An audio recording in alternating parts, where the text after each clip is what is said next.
It's Wednesday night, and we're live from Oakdale, Washington, in the Educated Touch studio. Welcome to Ethics Outside the Box, with your host, Nathan Nordstrom. Special guests include Sandy Fritz and you.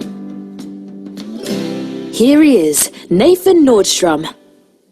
Well, hello everyone. I get this wonderful opportunity to sit down this hour with one of my good friends who, gosh, Sandy, I don't even know how many years we've been playing back and forth and connecting, but I'd say probably about 12 to 15 years. Oh yeah. At least we've been seeing each other at conventions and talking so hard about how to the best interest of the profession. And it's really kind of fun because we get to really have this strength and support of not only the massage therapist and kind of the support to really strengthen the massage therapist, but then to go the other direction and look at the publishers and the schools and kind of look at how we can develop the strength among massage therapists by helping in many different ways. So anyone who doesn't know Sandy Fritz, Sandy is the leading publisher in massage therapy textbooks. And if you had gone to massage therapy school, you probably went through had the fundamentals book on top of your lap. Hopefully you opened it several times and learned some great insight from Sandy. I've had too many students who have told me, no, I didn't want to open it, but when I did, I finally learned something. And I went, okay, good. That's Sandy is happy. That's all I need. So welcome, Sandy. I'm thrilled to be on with you. All right. So what are you up to? What are you doing? Where are you at? All the other good stuff. Oh my. I'm very thrilled. I'm going to be 65 this year and can go on Medicare. The system finally works for you. I'm busy.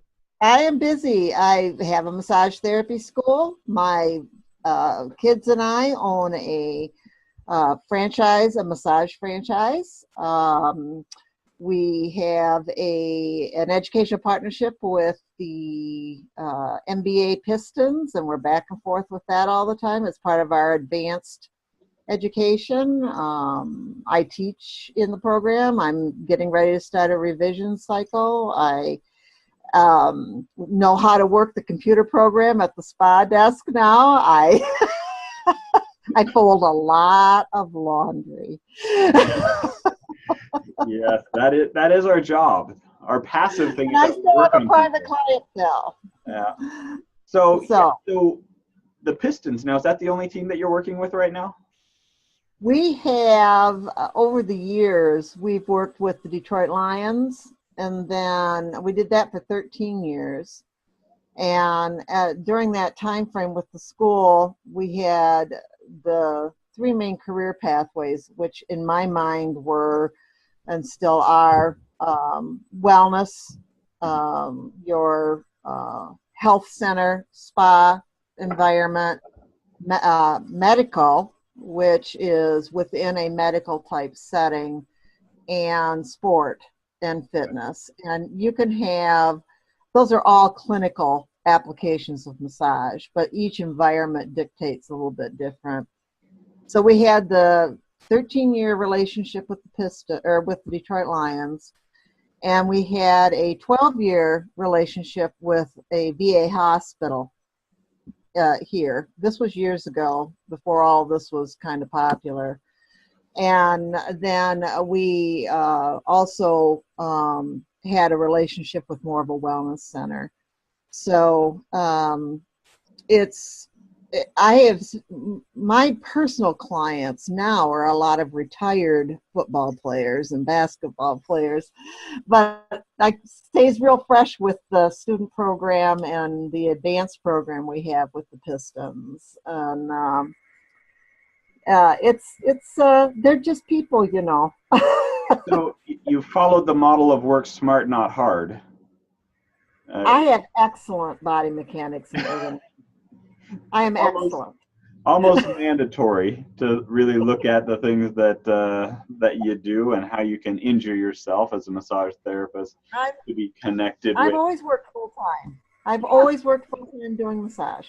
So that's 25 or so hours a week of clients, and then all the other stuff that goes in that adds another 25 or 30 hours on top of it.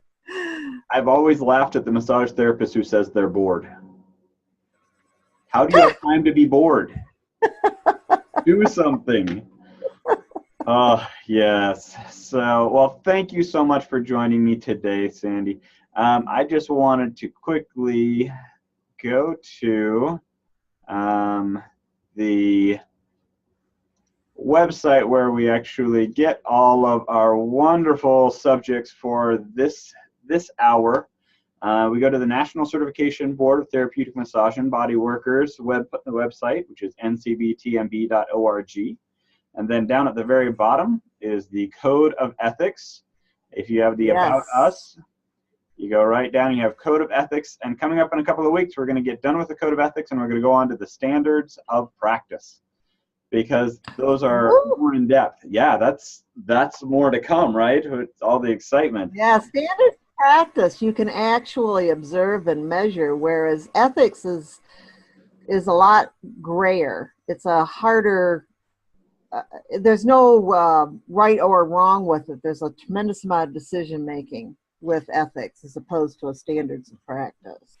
With the standards of practice, each hour we're actually picking up, I think, 3 or 4 different topics. So it's going to be like 15 minutes and we're going to hit through stuff because there's so many more standards of practice pieces than really Code of Ethics. So, well, and they're much more concrete.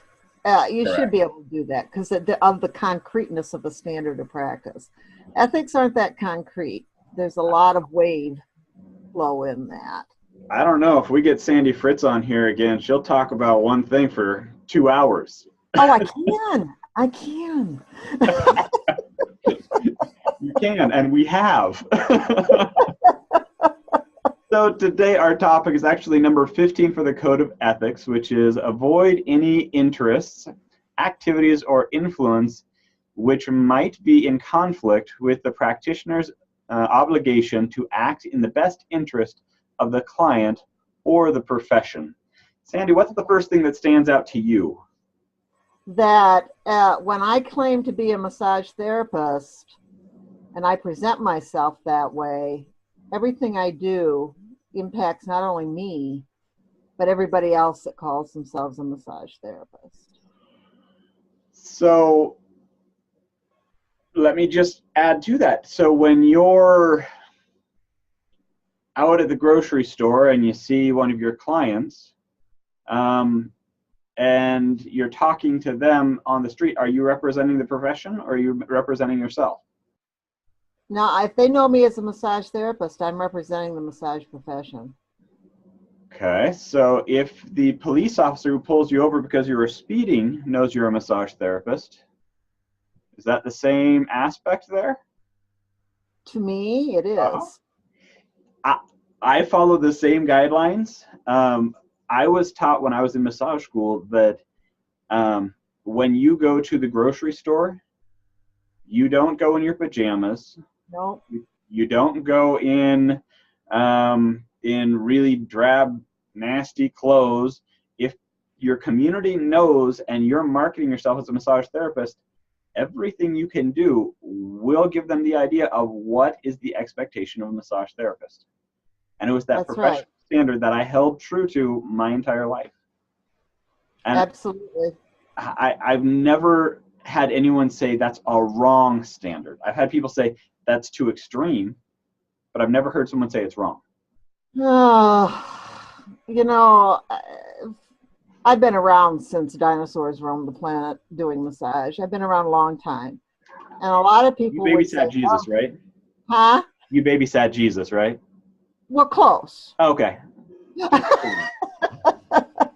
I sometimes get accused in my gray-haired days of being stuffy and stereotypic, and I can remember I posted a Facebook mentoring tip or something that challenged what professional attire looked like. I thought I was going to be. I feared for my life. People were just terrifically, terrifically vindictive when I said, don't wear clingy, revealing clothes. And almost as bad is wear shoes. I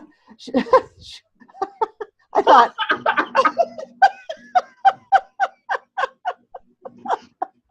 so there is something that is very visceral when it comes to this topic of where does my professional world interface with my personal belief system. And I think we really struggle with that. And until we come to some level of grips with it, if we still walk around kind of looking the way we want, and acting and talking and posting on social media and all of that, it doesn't speak well for the profession. It just doesn't. No. Well, and it was interesting. I had a client in my office who, the first time she came in and she's like, I'm so glad I'm coming in to see you. And I'm like, well, good. I'm glad you're coming in to see me too. And she said, well, it's because the other male massage therapist in the office never wears shoes. And that's disgusting to her. That's just, and her concept, her mental theory is absolutely right. And when we think of OSHA standards, working requirements, that type of thing, I can't think of another business that would allow that. And so when... Well, yeah, I know. Massage still wants to be lots of different things.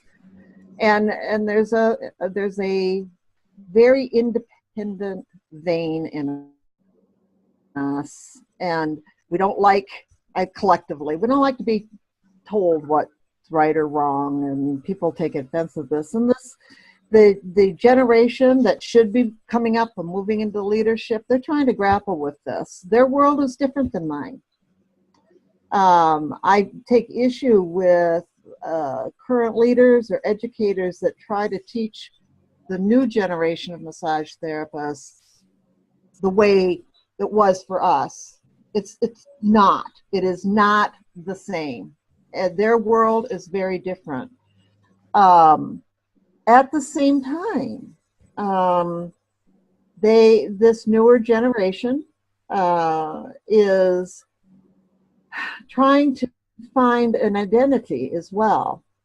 And so when you look at this as how we represent the profession, how we represent the client, how we represent ourselves, I think this is one of the harder of the ethical principles to try to wrap your head around. See, I consider myself at the beginning of the millennials. Yes. I graduated in 1995, and so I was in my low 20s when 2000 hit, and all of that expectation that is there in the profession, in these young hoodlums who are coming into the profession. I had to put on my old man voice there for a second. As they come in, they're seeing things in a different version of the world than we ever did. That expectation that if you want something, you have to work for it, isn't the same as it used to be. Yes, some people may be learning that, but they still have accessibility to not have to be concerned about how things work and how things connect and why. Where I know when I was a kid, it was taught to me, okay, you want something, you have to go out and do it, and you have to be responsible enough and respectful enough to get those responses, and then you have to suffer all the consequences for the behaviors with which you choose. And sometimes you chose the best option, but you still have consequences. Well, yeah, and I have heard over the years, oh, I just hate teaching these younger students. I love it. I love the younger generation. In fact, I think they've got some really strong values that they're taking into the future. Absolutely.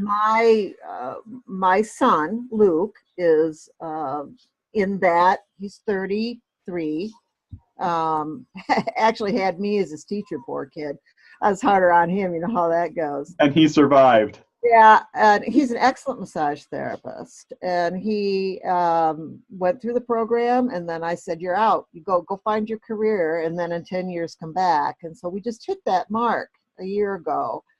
And he won't work like I do.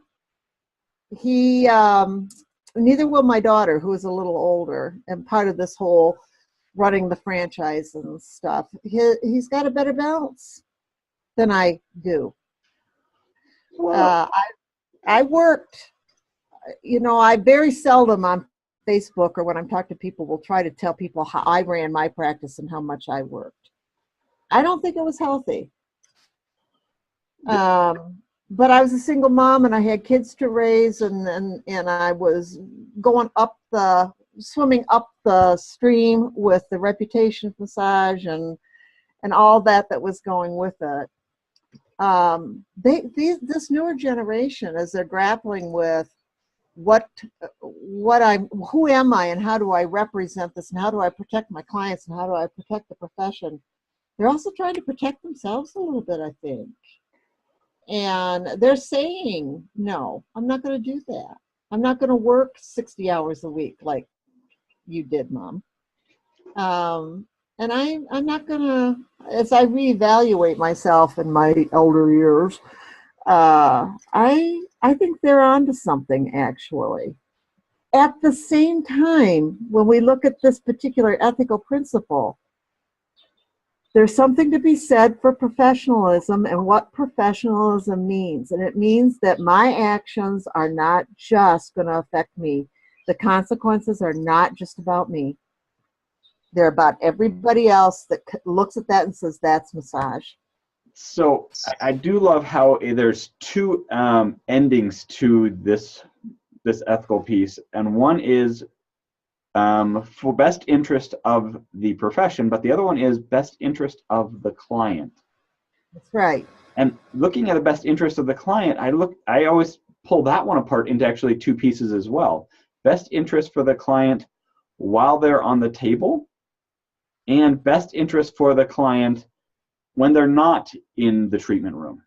I had early on when I started, I had a hard time with being in office where they said, we don't want to do calls to your clients a day before, because that's really just enabling them to not look at their schedule. And it's just seems like we're being motherly and trying to take care of them, and we shouldn't have to.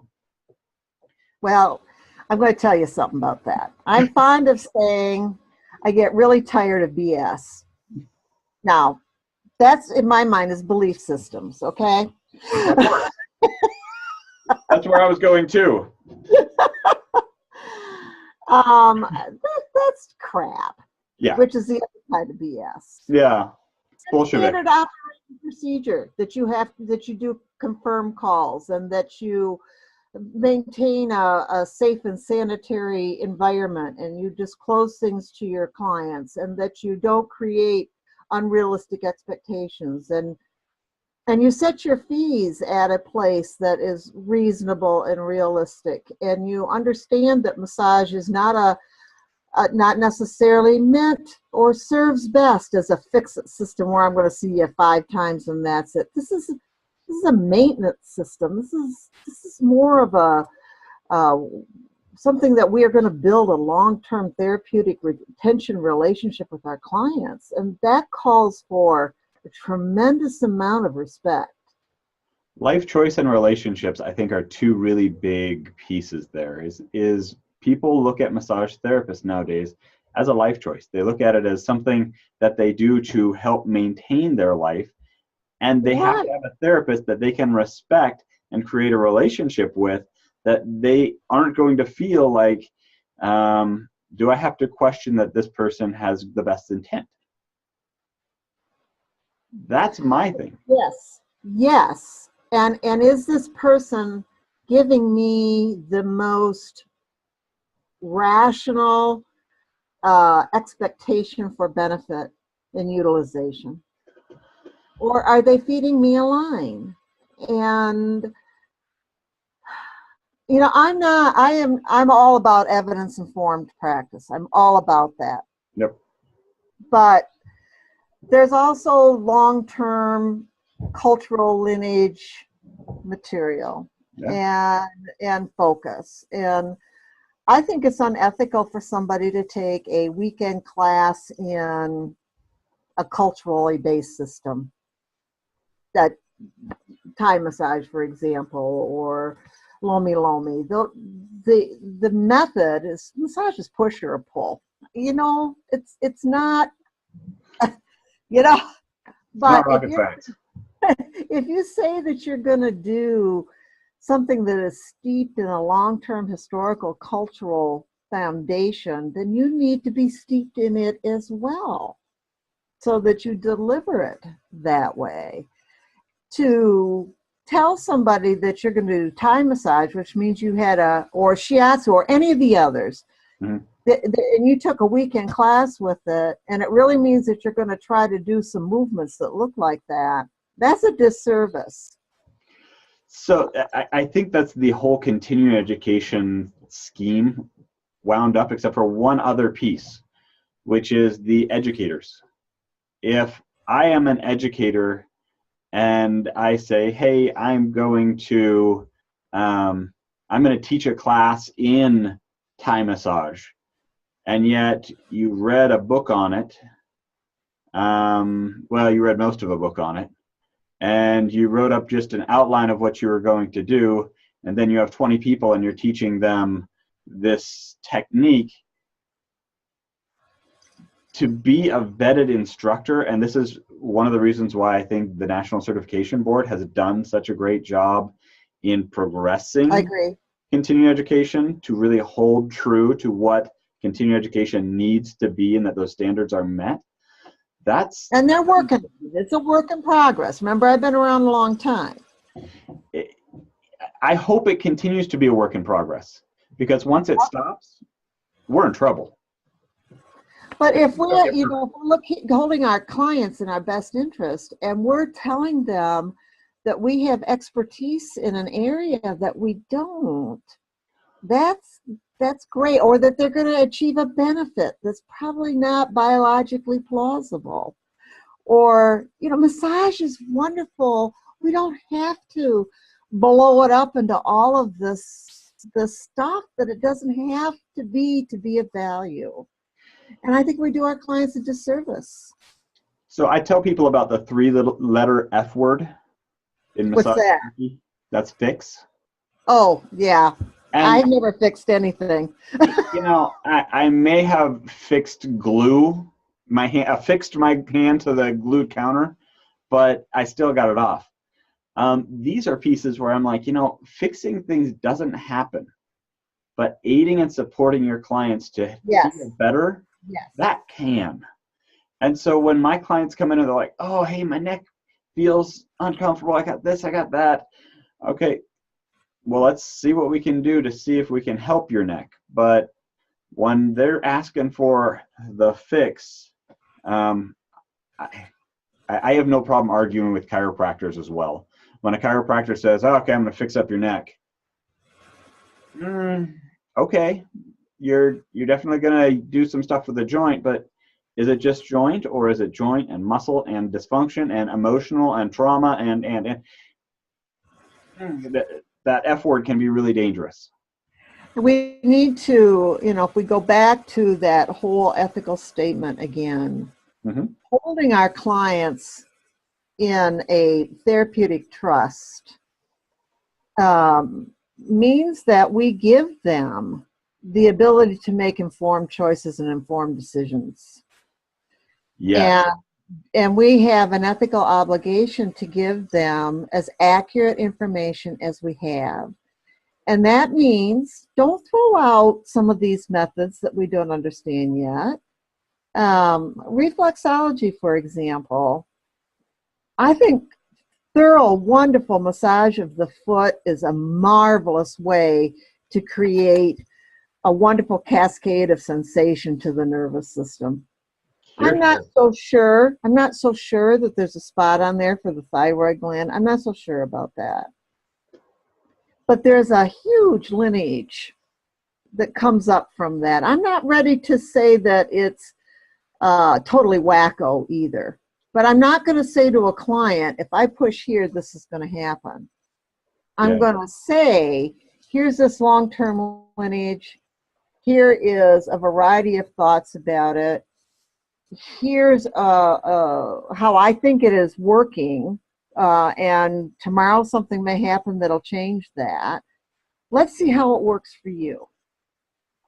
Several years ago, AMTA started doing in their annual report, started pulling out where are you getting referrals from for your massage practice. And it was interesting, the number of I was referred by a doctor was a lot higher than I expected at the point. And then at that moment, I kind of came through this concept of how often do massage therapists have a client come in with a condition that they don't feel comfortable and say, you know, maybe you should talk to your doctor about this, because I'm not sure if massage is going to be the best for you. Well, that's just yeah. We need to know how to work with other professionals that have areas of expertise. And if we are respectful of them and we represent ourselves respectfully within our scope of practice, and we're not embarrassing to look at by other professionals, if they are confident in us, and they will refer back and forth. You will develop a really, really nice exchange. Yeah, go ahead. Referring a client out to their doctor doesn't just build the client's respect for you and build that in their best interest for the client, but then it also reflectively goes to the doctor and builds the best interest of the profession. Well, and I believe that massage can be offered in multiple environments and in multiple situations. I am not for medicalizing massage. We talked about this before this started. I am not for restricting massage to a pathology-based model. So how does that differ from clinical? Clinical is a therapeutic result. The clinical massage is any sort of a therapeutic shift or change. A relaxation and a good night's sleep is therapeutic. Okay. A pathology-based model would be where a massage would be highly structured and utilized within a medical setting, within a medical supervisory type of an environment. Okay. The massage is the same. It still has therapeutic outreach, but it is contained. It's very contained within this type of model. And massage has a tremendous value there, but I would hate to see us limited there. Massage is something that people use to enhance the quality of their life. It is about wellness and doing better and feeling better and moving better, and you don't have to be sick. You don't have to be broken to want that. So the hot button of wellness care versus sickness care is a huge button right now. I mean, the profession and the medical industry has really been pushing for the last several years, I'd say 8+, to say that we're not just dealing with sick people, we're actually trying to help people stay healthy. And that's been something that I think massage therapy can really piggyback on and can support. Well, absolutely. But if we verify our sense of purpose, that we're important as a provider because we work in a medical type setting, that we are affiliated with illness care, then we're losing a lot of what our heritage and the gift that we have to give.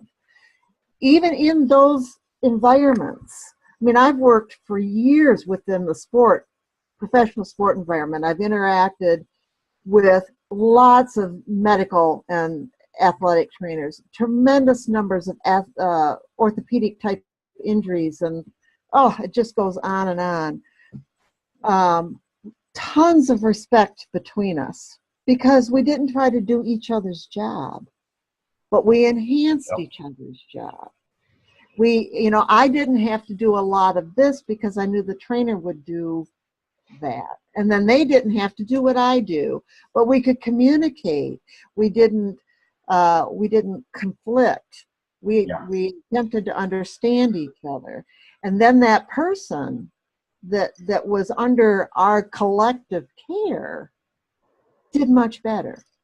In the instances where I was working with an athlete outside of that realm, the burden was much harder on me because there was nobody to kind of bounce things off and share the responsibility with. But in the wellness in the wellness model, the movement towards health, there's going to be an overlap of people who are unhealthy are seeking to feel better. So they may start out on that side of pathology-based or medical-based or illness care. We don't have to treat their illness to necessarily help them move towards wellness. Hey, I should write this good. Yeah, exactly. Well, and I love the concept where you have two brains are better than one, right? And when you have two brains that are studying two different things that are working for this greater good, you have two different perspectives that are drawing together. And being able to create a good synergy of medical providers is beautiful. I worked with chiropractors in chiropractic offices, and I've had amazing experiences because we have a good working relationship and a respect for each other's skill. And our clients can use our services to support their ongoing wellness. My goodness, if they are well, they don't need to be actively engaged in an ongoing medical treatment program. They need their wellness checkups and all that kind of stuff, but what a wonderful place to be is helping people do better. And I want us to sustain the autonomy of that. But we have to realize that our educational standards and levels that we have right now do not prepare us to deal with these extremely complex situations. And we need to then partner and work together instead of trying to be everything to everybody. That harms clients when we do that. With one of the ethics classes that I present, we have two different subjects that we get into, and one is countertransference and transference, which you kind of have to for every ethics class to remind people. But the stories that go along with that are a lot of times, say, hey, you help someone who's never been helped before because the doctor couldn't help them with that pain, but they received a massage and they felt relief.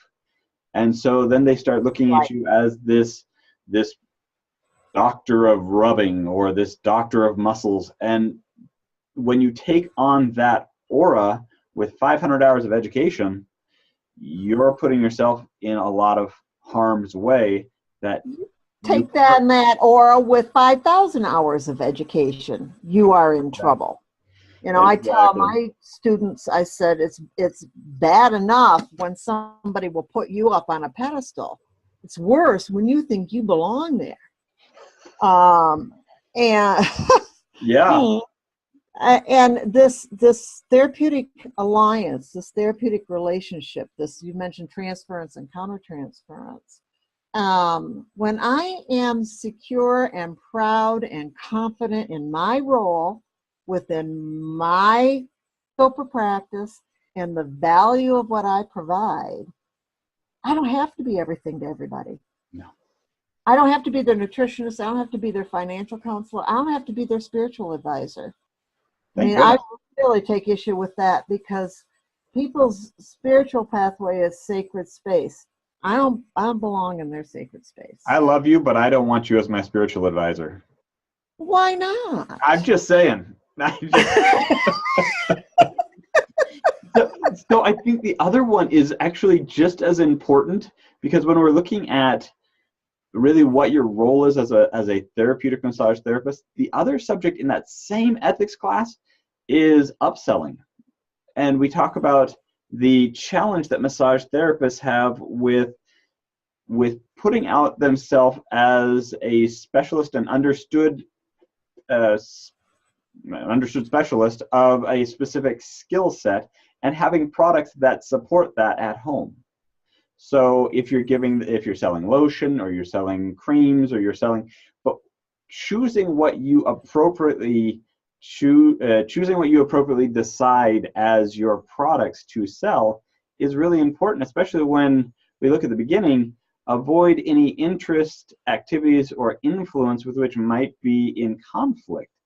I know several massage therapists who really go into the statement of, well, am I acting in the best interest of the client by selling them this product? First one. Second one is, I get a benefit by selling that product. So am I acting in their best interest or my best interest, because I get a little bit more money? And then the third one is, do you refer them to come back to you when they are on their post-massage high?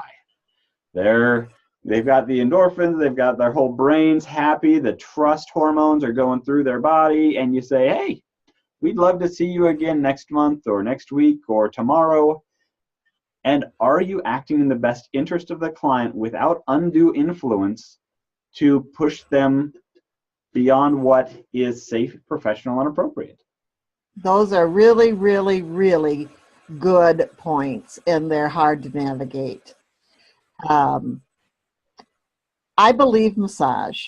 So each person is going to have to find their own passion of where their beliefs and their values and their morals are. I believe massage is a system that is best utilized on a regular basis. Yeah. And that it is not a fix-it. It is not a 3 times and you're done.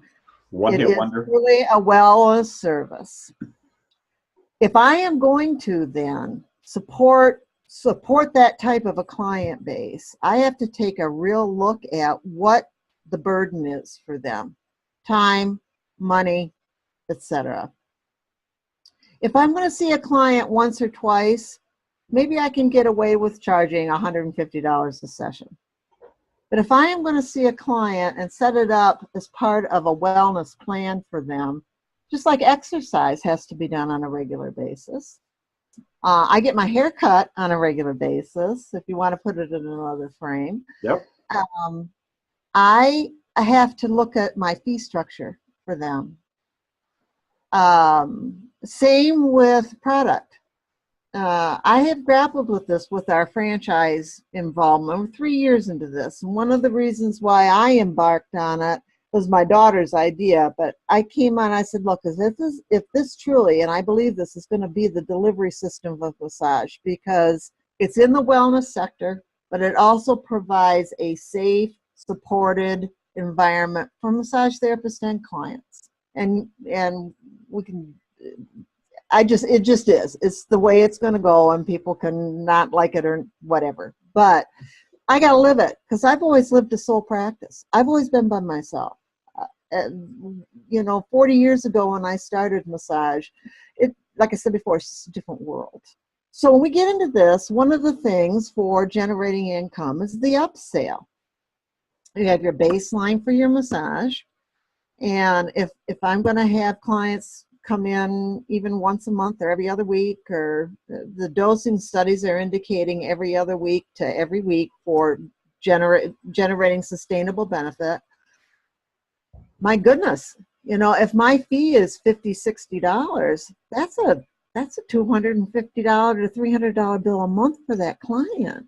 Are they getting enough benefit to justify that cost? Yeah. Same with that. Are they going to, or a convenience-based product? Like I don't do cupping. Cupping, that's another new fad that's going on. The vacuum or the suction. I mean, you can use a vacuum cleaner for goodness sakes. It's not. It's a Yeah, it's a decompression therapy. It's good. It pulls layers of. I like it. I don't have. That's something I can teach somebody to do for themselves. It's a good self-help thing. They're very inexpensive yet work very good cupping things that they can buy right on Amazon. Mm-hmm. And I will try to refer them off and get them themselves. But I can see where having something like that available, convenient wise, and make a little bit of money extra on it if it's something I'm going to recommend. I can see the value in that. But I always gauge it with what is going to be their burden return. You know, are they going to get enough benefit out of this thing? So what's the cost here? What is that balance? And I think we need to consider that with our upsales. Well, and I think, what are we trying to sell them? well, we have the short term benefit of, okay, they buy it and this is how much I get. You have the longer term benefit. They buy it, they then can use this for this period of time, and then they have to rebuy. And then you have the long term benefit where you're like, okay, over the next year, is the effect going to actually give someone the benefit? To me, this is multivitamin theory. If I take my multivitamin once a month, for some odd reason, I'm probably not going to get the nutrient-based support. But if I take it every day for a week, I have started changing, and then I forget about it for the rest of the month. I've started a pathway, and I lost it. But if I can commit myself to doing my multivitamin every day, even if I miss a day, then every other day, then that process gives me strength and gives me a greater benefit, in theory. And it's true that you could get all of your vitamins from food. It's Absolutely true. And it's a better vitamin. I would definitely agree to that. But it takes a lot of dedication and a lot of work and a lot of focus with people who already are overburdened and tired and overwhelmed. Same with massage. Yep. You could do your moderate, please, aerobic activities, your walk, some flexibility training. Don't get too hypermobile. You'll drive. That's really awful. General wellness care, get enough sleep, all that kind of stuff. Hydrotherapy that you can do at home. Throw some suction cups on you, lift them and pull them around. It takes a lot of time. And people are doing, and they're doing, and they're doing.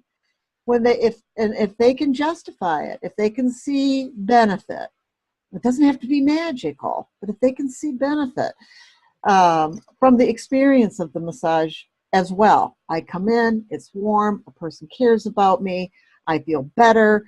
I didn't have to do for myself. There is worthwhile value in that.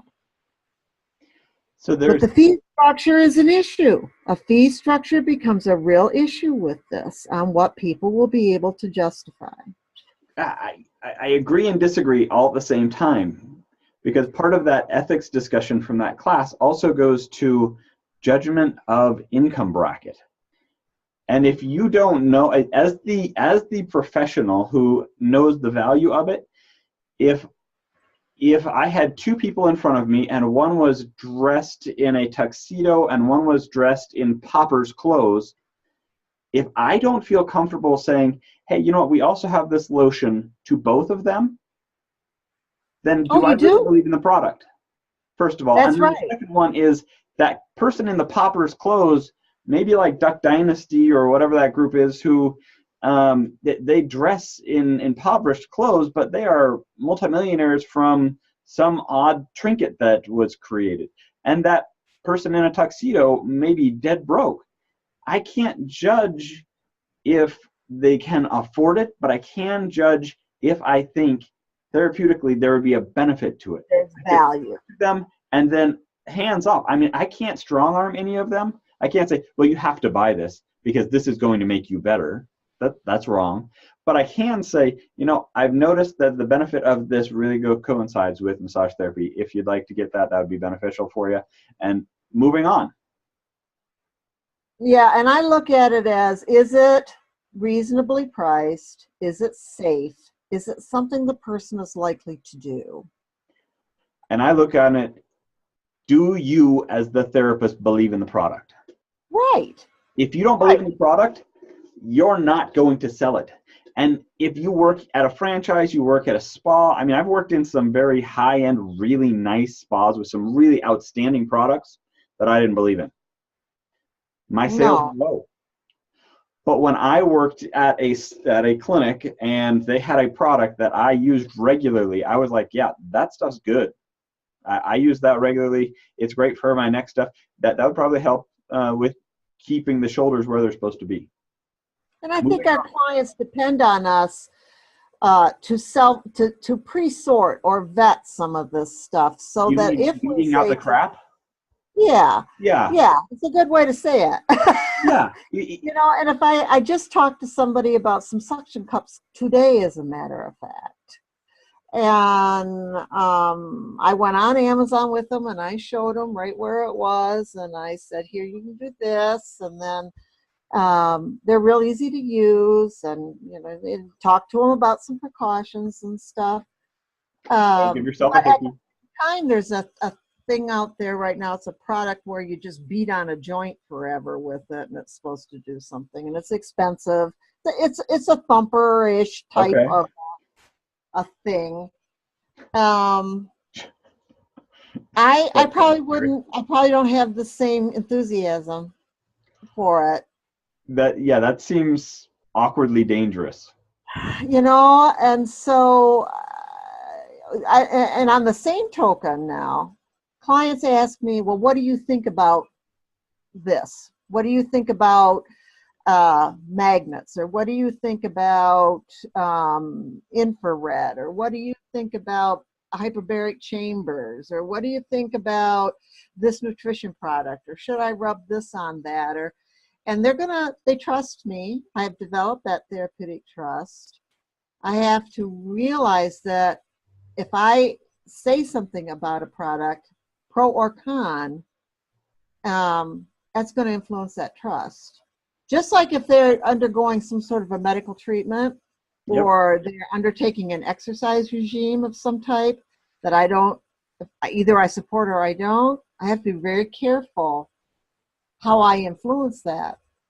Because if I have ambiguity about it, it's going to put conflict in their way of looking at something. So I got to get on a soapbox. Go for it. I like soapboxes myself. This soapbox is a very painful one to get on because I have a lot of history with it. It is a long-term conceptual piece of network marketing. And I think this falls into this ethical piece here in a couple of different ways. Because when we start saying, okay, number 10, avoid 15, avoid any interest, activity, or influence which might be in conflict with the practitioner's obligation to act in the best interest of the client. Mm-hmm. If you're looking at a multi-level marketing, you also then have that leverage aspect of, I'm selling them this product so they can sell this product. And that then puts another interest in there. And multi-level marketers are sweet, wonderful, happy, exciting, friendly, sharing people. However, that business model in and of itself of selling to have someone sell for you puts a client in a situation where they are now working in a business relationship with their therapist. And it drives me nuts. Yeah, it's a slippery slope. Now, there are people who manage it very well. I would always suggest having it in writing, having it connected, even if you have to end your therapeutic relationship with someone because they're going to be the best salesperson or whatever. There's got to be something in writing and something solid to say that you have maintained the best interest as the therapist for that client. Because it could get ugly.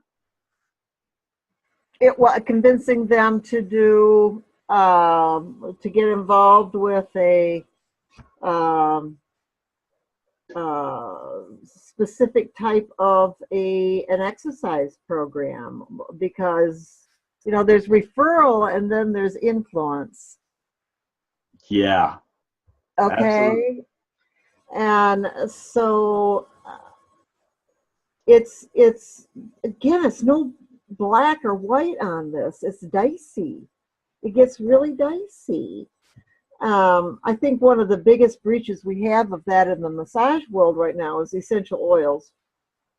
I think there's some real issues with that. And I have issues with essential oils. I think that there's a lot of, we have to wade through with our clients a lot of claims that may not be accurate. At the spa, part of the brand is infrared saunas. Okay. And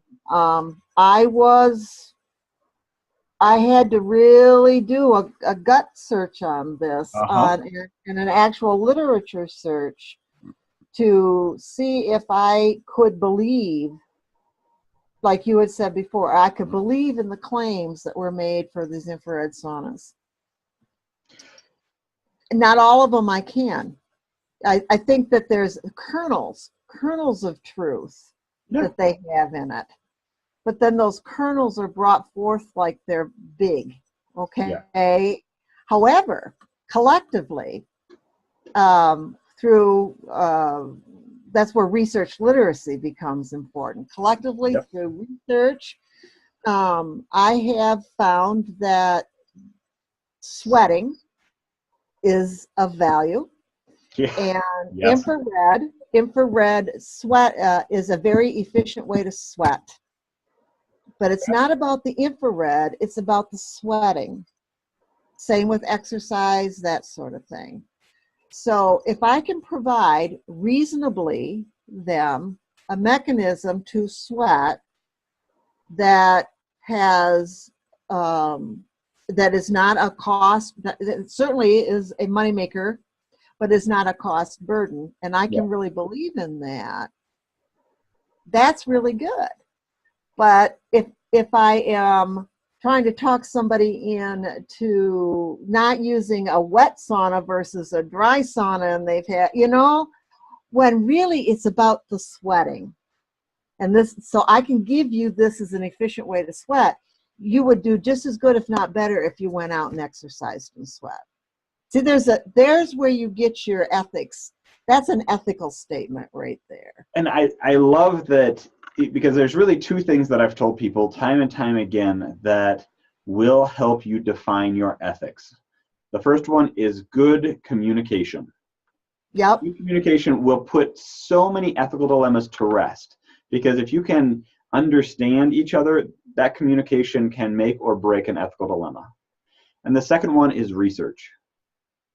If you can go find the right research, the right backing to understand that your point of view is correct or incorrect, just that you're willing to put yourself out there and find out, research and communication will put a lot of ethical yuck, that dilemma, that gut, into the garbage. Because you're willing to play the game to say, okay, I may be right, I may be wrong, but let's see what we can find out. And that makes us so much healthier. If we are going to recommend a product or recommend massage or try to get retention clients, then we owe it to our clients to really present that logically with a research background. We need to be educators in that regard. And then, this falls right into informed choice. Yeah. And if somebody doesn't want to do it, we've got to get over ourselves on that. We got to get beyond, well, if you would have just done this, you would have, I hate that, I have a teenage daughter. Oil, if you would have just sat in the sauna, if you would have just let me use this torturous roller thing that bruises your fascia, if you would have just let me do that on you, then you would have been fine. But I think we can play a wonderful ethical role with our clients by helping them wade through some of this, these magnificent claims over something where there probably is a kernel of truth. Let's go find that for our clients. Let's go find that for them. I've got a 13-year-old daughter who I love very much, so I have to say that before I say anything else. But the "I told you so" never helps that relationship. No, and I love to say that, but it never, and nobody likes it when you do that. Nobody likes it. Oh. And when you're looking at your clients, you have to look at that same way. If you're like, well, okay, you said you had neck pain, I was willing to work on your neck, and you didn't want me to work on your neck, you just wanted me to work on your arms. Okay, I can definitely work with you. Let's work on your arms, see if we can get those to relax. I told you, no, I didn't tell you so, but I'm wondering if you're now interested in me working on you. Being able to connect with them and give them the opportunities without snubbing someone's nose in it, but without saying, and having an attitude the whole rest of the time about it. So, all right, you don't want me to do that. Okay, then I'm going to do I'll do what you want. I don't want somebody working with an attitude like that. I don't want a 6-year-old massaging me, physically or emotionally or mentally. Well, and I learned those lessons the hard way. The lessons I have learned, I learned because I made the mistakes. Yeah. And I remember a client that was one of my greatest teachers. And this was in the days when I was going through the different modalities and learning different things. And I had in my mind that this was the thing that was going to help her, fix her, or whatever it was. And she didn't like it. And I was kind of persistent with it because that's where I was in my career, and that's where I was in my, my maturity. And, it was hard. This still makes me, choke up. She said to me after a couple of sessions, she says, I just can't work with you because you judge me. And I said, I don't judge you. And you said, yes, you do. Because you know in your own little heart that if you could do what you wanted to do to me, that I'd be better. And that's judging me. Never forgot it. That'll make you heartsick. Yeah, never forgot the lesson she taught me about my biases and what I thought was going to work and how I copped an attitude or something about it. So, there's something to be said for making your mistakes and cleaning up your messes. Well, and owning true to them so that you can learn from them. Absolutely. None of us are perfect. We're going to do it. But we need to, another psychologist I worked with for a long time with massage with the patients, I asked him one time how he knew or something. We were talking about ethics. And he said, I always do the gut check. He said, and I look around and I think of somebody who I very well respect. And would I be embarrassed or would I feel bad or would I want them to know what I just said or did? If I feel a little off on that, I do it now. I go, oh, I just did that. Would I want my students? How would I feel if my students just saw me do that? That takes me back to the right spot a lot of times. Well, let's see, WWMSTD.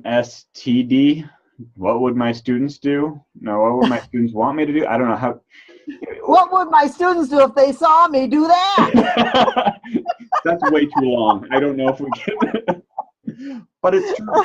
It is absolutely true. And I know several times in general society, it's, would you do that if your kids were watching you? Or would you do that if your parents were watching you? Right. And if you wouldn't, there's something not just right. You shouldn't be doing it if that's not where you check and where you understand you're at. So, all right. So let's do some wrap up here. We've got number 15. Avoid any interest, activity, or influence which might be in conflict with the practitioner's obligation to act in the best interest of the client or the profession. That's number 15. I'm so grateful that we got to have this day today, Sandy. It's been a long time since we've sat down and chatted. So I you're always a joy, and I just appreciate it. Even when we disagree, we both seem to walk away smiling. Oh, we have. And that's okay. It's okay that we disagree because we respect each other. And we walk away smiling. Yeah. And that always makes for me a much better relationship for us. And so thank you. It was nice to meet you. Sandy Fritz. Thank you, Nathan. The hour has flown by. We hope you've enjoyed this discussion with Ethics Outside the Box. As you've seen, Nathan uses many second-hand stories of ethical situations. If you'd like to share your story or you have any questions, feel free to contact him at nathan@educatedtouch.com. If you'd like to register for next week's live webinar, go to shop.educatedtouch.com. Under live webinars, you will see all upcoming webinars.